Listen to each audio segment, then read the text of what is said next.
केंद्र सरकार का आम बजट आया है हेल्थ को लेकर क्या कुछ आप जो सुविधाएं देखते हैं। तो हालांकि देखिए। केंद्र सरकार के जो मंत्री हैं उन्होंने बहुत गुणगान किए हैं कि हमने हेल्थ में हर सेक्टर में काम किया है, मगर आप समझाना है कि हेल्थ को लेकर क्या कुछ कहना चाहेंगे। देखिए, जो इस बार का हेल्थ बजट है वो पिछले साल के बजाय 10,000 करोड़ गुना ज़्यादा है। मतलब 10,000 करोड़ रुपया ज़्यादा दिया है उसको।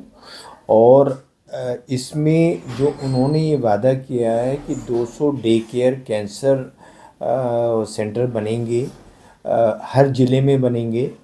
तो वो अभी उसको क्लियर नहीं किया है कि भारत में जो ज़िले हैं वो 200 से ज़्यादा है, कि किस स्टेट को ज़्यादा वो सेंटर मिलने वाले हैं, उस पर कोई इन्होंने क्लियरेंस नहीं दिया है।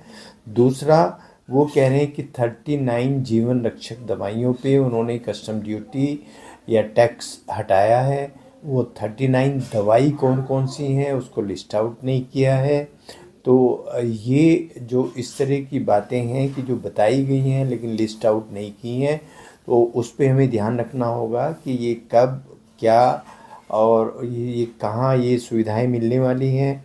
दूसरा, उन्होंने बताया है कि एक साल में 10,000 के करीब एमबीबीएस स्टूडेंट की संख्या बढ़ाई जाएगी, लेकिन 5 साल में 75,000 हो जाएगी।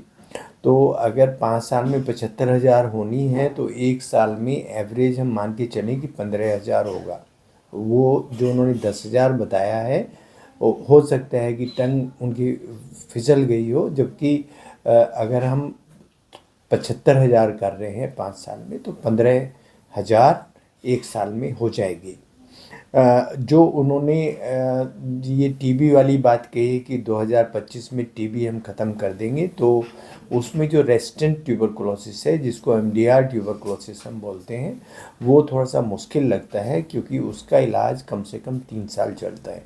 वो सपोज अगर कोई पेशेंट आज मुझे मिलता है, 3 साल तक उसका अगर इलाज होगा तो 25 में वो टीबी ख़त्म होने वाली बात को मैं नहीं मानता हूँ। जितनी भी ये चीज़ें की गई हैं, इससे पहले इन्होंने कहा था कि हर ज़िले में एक मेडिकल कॉलेज बन जाएगा यूपी में।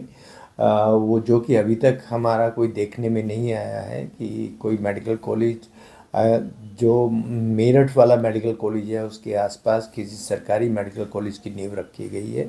तो ये जितनी भी चीज़ें बताई गई हैं इस पे हमें नज़र रखनी होगी कि इनका इम्प्लीमेंटेशन होता है, नाम खुल के आता है या नहीं आता है।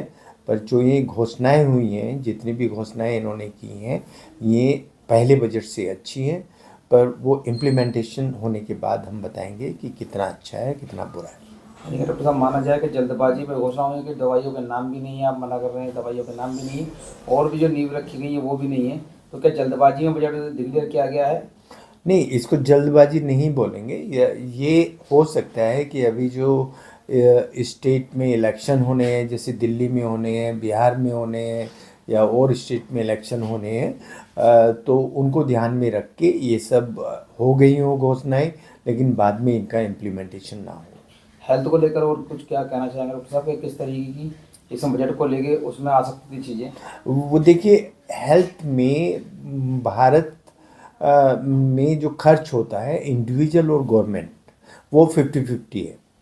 मैं अगर कोई इलाज ले रहा हूँ तो मुझे सरकार 50% हेल्प कर रही है और 50% हमें ही करना पड़ रहा है। वो इंश्योरेंस के हिसाब से भी हो सकता है, आयुष्मान योजना के हिसाब से भी हो सकता है।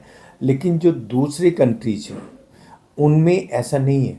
उनमें वो टैक्स लेते हैं लेकिन हेल्थ की जिम्मेवारी लेते हैं, एजुकेशन की जिम्मेवारी लेते हैं, एनवायरनमेंट अच्छा करने की जिम्मेवारी लेते हैं। तो जो ये स्कीम इन्होंने दी है, जो टैक्सेशन वाली स्कीम है और जो छूट दी गई हैं, वो अगर ये सब जिम्मेदारी के साथ हम माने कि उसमें हेल्थ सेक्टर में भी इम्प्रूवमेंट होगा, एजुकेशन सेक्टर में भी इम्प्रूवमेंट होगा, एनवायरनमेंट के हिसाब से भी अच्छा होगा, तो तब हम मान के चलेंगे कि हम अच्छाई की ओर बढ़ रहे हैं। लेकिन अगर सिर्फ ये एक इंडिविजुअल पर्सन को कि हमने 12 लाख पे कोई टैक्स नहीं लगाया है लेकिन उस पे इतना जीएसटी लग जाए या उस पे और टैक्सेस इतने लग जाएं, तो उस सबको अभी हमें एनालाइज करना पड़ेगा, कम से कम 6 महीने अभी और लगेंगे इस चीज़ को एनालाइज करने में कि इम्प्लीमेंटेशन कैसे हो रहा है।